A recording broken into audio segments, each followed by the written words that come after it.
货车司机怀疑刹车不及，撞倒了女途人，及时伤重死亡。师兄，99测试完没有超标，没有喝酒，不表示没有超速。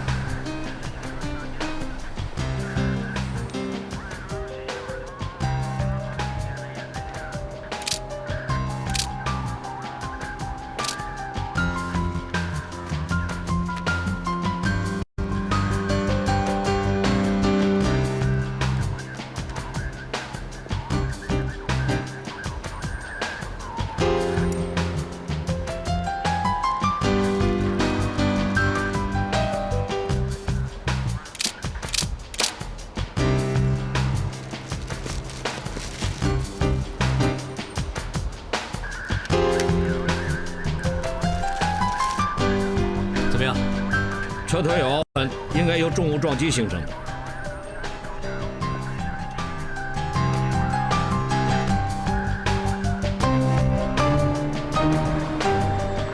死者的肛温是98.2，估计死亡时间应该是1个钟头之内。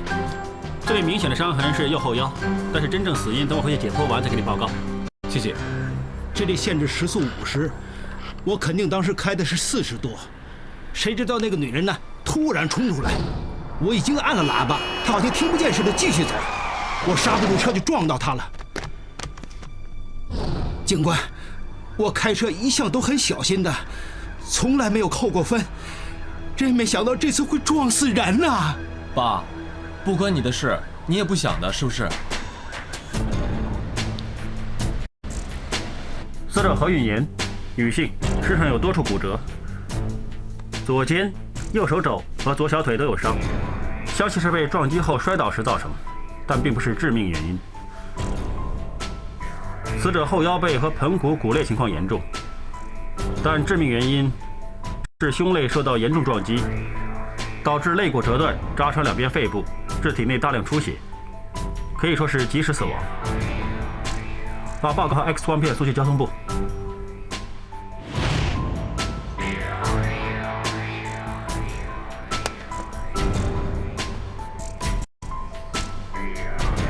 医生，你有没有发觉方向盘上面的指纹有点问题？指纹太整齐了，方向盘这个位置呢又太干净。但如果车主在车祸之前刚刚洗过车、抹过车厢，还说得过去。可是我记得李建安做笔录的时候说过一个很重要的指纹，可是现在不见了。谁知道那个女人突然间冲出来，我已经按了喇叭，她好像听不见似的继续走。要是李建安当时真的按了喇叭，没理由按喇叭这个位置这么干净，一点指纹或者掌纹都没有。不是啊，你看，可能是他戴了手套，而且按喇叭通常是用手掌的，所以没掌纹。哼！要是李建安真的戴了这双手套开车，方向盘上面应该只有指纹，不应该有掌纹的，连排挡杆也有。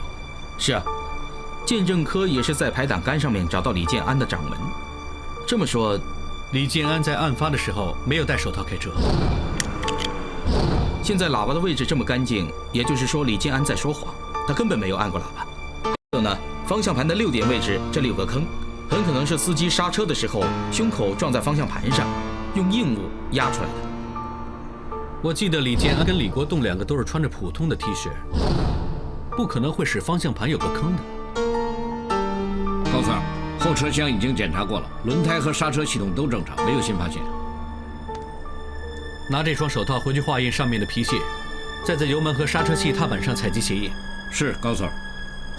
这起车祸有可疑，我怀疑有人做伪证。你把报告送去交通部，看他们要不要转交重案接手调查。案件的资料我已经看过了。根据法证的报告，他说方向盘的刮花痕迹是由于紧急刹车，司机撞向方向盘造成的。那司机的胸口会不会有淤伤呢？如果司机真的带了比较坚硬的饰物，胸口的确有可能会有淤伤，但是肉眼未必能看到。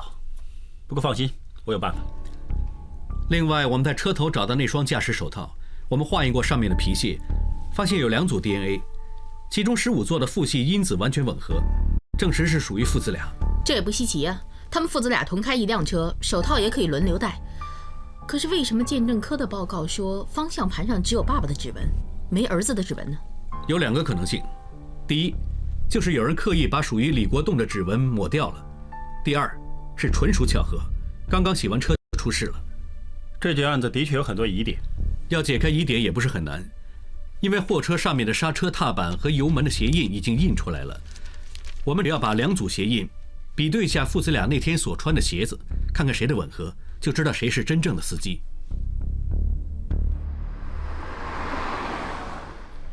哎，儿子，你还坐在这儿？时间到了，啊！爸爸穿好衣服，等你出去吃饭呢啊！现在弄成这样，哪有心情吃饭？爸都不愁，你发什么愁啊？你少担心，明明是那个女人不看路过马路，你按了喇叭她都没反应，刹不住车，也没有办法呀。虽然的确是这样，可是现在始终是撞死人了嘛。哎，爸爸的记录良好，连罚单也没收过，也没扣过分儿。就算法官判我有罪，也会判得很轻的。哎，爸，不是啊，要是真的被人告的话，不如我们花点钱，请个好律师打官司，有个辩护比较好。哎，不用了，花这种冤枉钱干什么呀？现在你老婆刚刚生了孩子，你一个人要养3个人，还要留点奶粉钱。不是啊，爸，有律师好一点。不要，如果要花钱的话，我们2个出去吃顿好吃的，吃过之后到医院去看宝宝。走。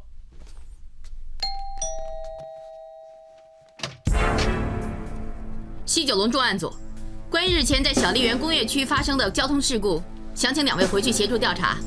我们还要把2位的钱拿回去。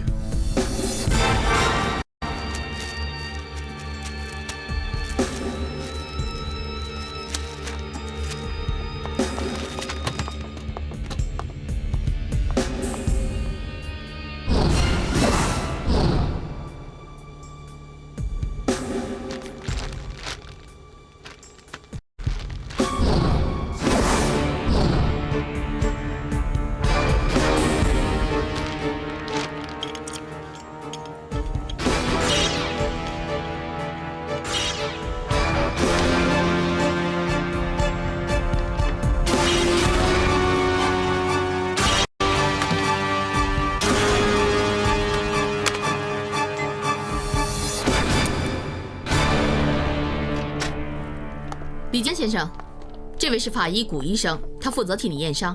麻烦你脱掉衬衫。啊？你的衬衫熨得很挺啊，你太太一定是个很好的家庭主妇。我太太死了几年了，衬衫是我儿子国栋帮我熨的。要不是你们突然叫我回来验伤，我跟儿子已经在外面吃顿丰富的了，庆祝我孙子出生。你儿子真乖啊，现在很少年轻人会跟老人家住了。是啊，他很孝顺的。李先生，请你闭上眼睛，我要开紫外光灯。请你们转过去。来。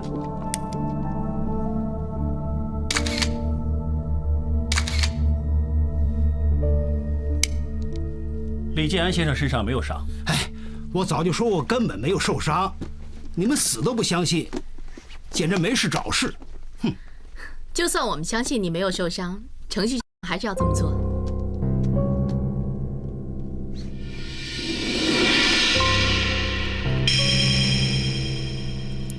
是不是啊？我都说我没有受过伤，何必浪费这么多时间搞这种事？有没有受过伤，很快就知道。李先生，请你闭上眼睛，我要开紫外光灯。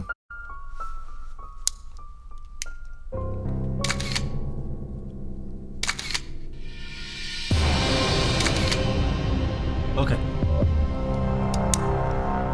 有伤？有伤？我哪里有伤？我通常没有破损流血的淤伤，开始只会有轻微的红肿，但是只要过了24小时之后，这些伤就会渐渐地浮现出来，再加上刚才的紫外光，就会看得更清楚。我有伤就有伤喽，我做送货的嘛，难免撞到有淤青，不稀奇啊。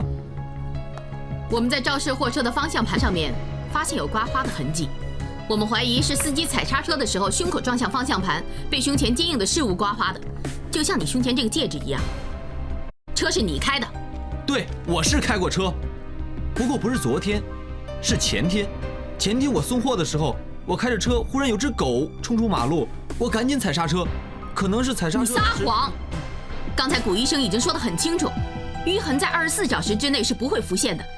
要是你前天撞到的，到现在已经48小时，淤痕应该一看就看到了。哦，是啊，是我记错了，不是前天，是昨天早上才对。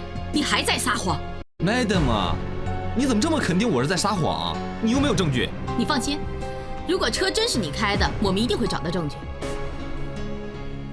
在李建安货车上的油门和刹车踏板采集到的2组鞋印，经过电脑比对之后，证实是来自同一双鞋。现在用货车上面这组鞋印跟李建安当天所穿的球鞋鞋印做比对。高 Sir， 你果然没猜错。根据最后那组，就是李国栋的球鞋鞋印。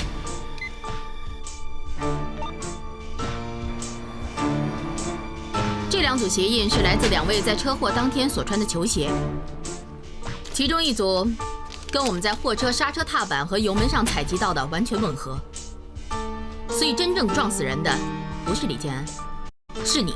麦登，不关我儿子的事，一切都是我的主意，是我逼他，让我替他顶包的。爸，够了，不要说了，你对我好，我知道，啊。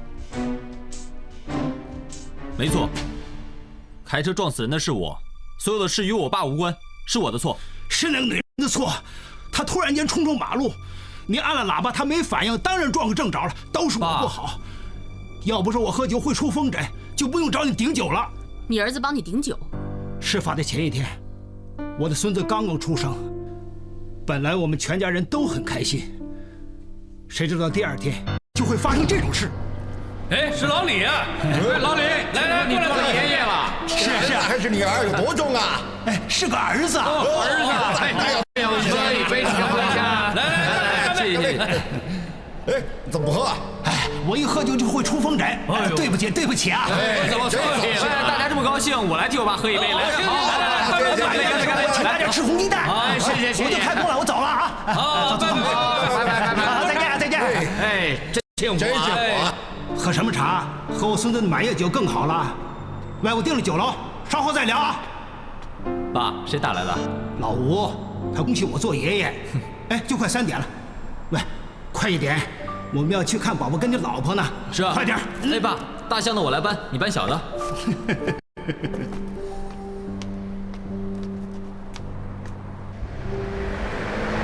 现在3点半，还有时间回家熬鸡汤给你老补呢。哎，不用这么麻烦了，叫外卖就行了。他呢，明天没事就可以出院了，到时候爸你想熬什么汤给他进补都可以，是不是？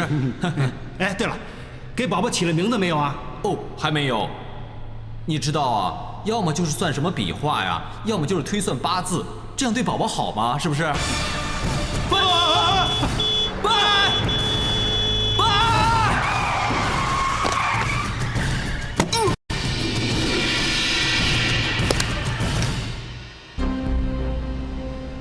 下车看看。爸，我撞死人了！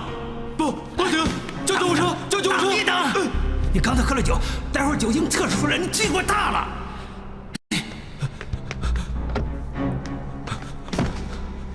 爸，你干什么？待会儿说是我开车，我没喝过酒，开车记录良好，判起来也会轻一点。哦，干什么呀？快脱下来呀！手套。喂，999，这里是沙安利道，有人被车撞了。我以为擦掉指纹，有人出来承认就会没事，谁知道还是被你查出来了。爸，真相不是被你这么一擦就擦得掉的。没错，你儿子的罪擦不掉，现在连你自己也犯了法，这是何苦呢？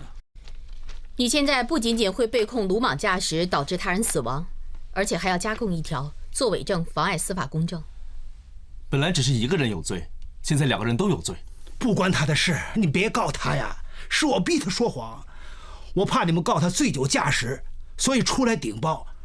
是我妨碍司法公正，你们别告他呀！爸，你以为警方会告你儿子醉酒驾驶？那你错了，你儿子是有喝酒，并没有醉酒驾驶。正常来说，每个人在1个钟头内能够消化10毫升纯酒精，啤酒会比较多一点，到300毫升。而你当天12点半曾经喝过2杯啤酒，我就当你用比较大的啤酒杯，可以倒700毫升，中间相隔3个钟头，再加上你之前曾经吃过东西，体内部分酒精被食物吸收了，而且你做体力劳动，所以就算给你做酒精测试，你体内的酒精含量也不会超标。都是爸爸笨，我无知，自作聪明，以为这么做是对的，谁知道害了自己的儿子。不会的，爸，就算你不替我顶包，那我也只不过少了一条妨碍司法公正的罪。我始终是撞死人，怎么都是有罪的。可是我就是不明白，啊，你明明按了喇叭，叫他躲开的，他好像听不到，还继续过马路。你现在说什么都没用了，当时你有没有按喇叭，根本没办法证明。那倒未必，要证明，还是有办法。这些全部都是车祸现场跟死者何运妍的照片。究竟怎么样才能证明李国栋在撞到何运妍之前按过喇叭呢？所以我怀疑死者在案发的时候在讲行动电话，所以才听不到喇叭声。大家看这几张照片，就是死者何运妍被李国栋的车撞到的时候，很明显他的包包和行动电话撞飞了。看这张照片，何运妍的包包是拉上拉链，由此可以证明他的手机不是从包包里飞出来。还有，那天何运妍穿裙子，她的裙子没有口袋的，也就是说，何运妍当时应该是拿着行动电话，甚至是在讲电话。现场的刹车痕迹有2米，当时货车的速度是46公里，也就是撞击力大约有1254磅，而死者被撞到的角度是7度。照这些资料推算呢，如果行动电话是从手里飞出去的话，跌在地上的位置跟人的距离应该是3米，跟我们在现场看见的一样，所以高嫂的说法绝对成立。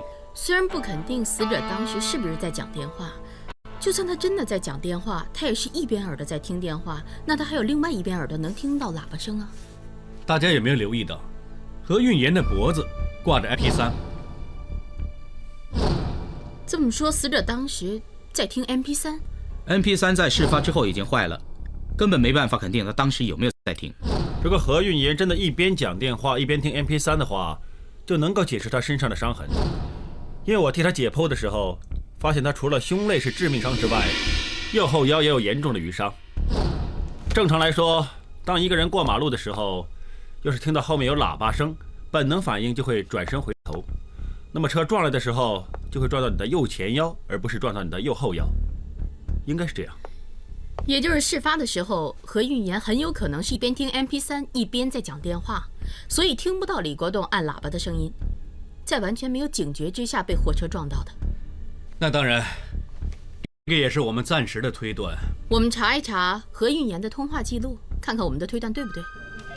梁先生，前天在石门工业区发生一起车祸，我们查过电话公司的记录，显示死者何运妍在出事之前跟你通过电话，所以我们今天想跟你了解一下当时的情况。我跟何运妍认识很多年了，她买进卖出都找我帮她搞的。我还记得当天下午大约3点45分左右，她打电话给我，她说知道晋庭地产的股价一直跌，10万火急，要我帮她改第一个价位，在收盘之前放了她。我马上帮她搞了，当她知道有人接货之后才放心。那他有没有说过他为什么知道晋庭地产的股价在跌？他是看股票机，还是有人告诉他呢？他说过是电台说的，不过突然之间砰一声就断了线，我再打给他已经不通了。我也知道不对劲儿，没想到就这么走了。梁先生，你们公司跟客户做电话交易是不是会录音？当然会了，避免日后有什么争执就不好了。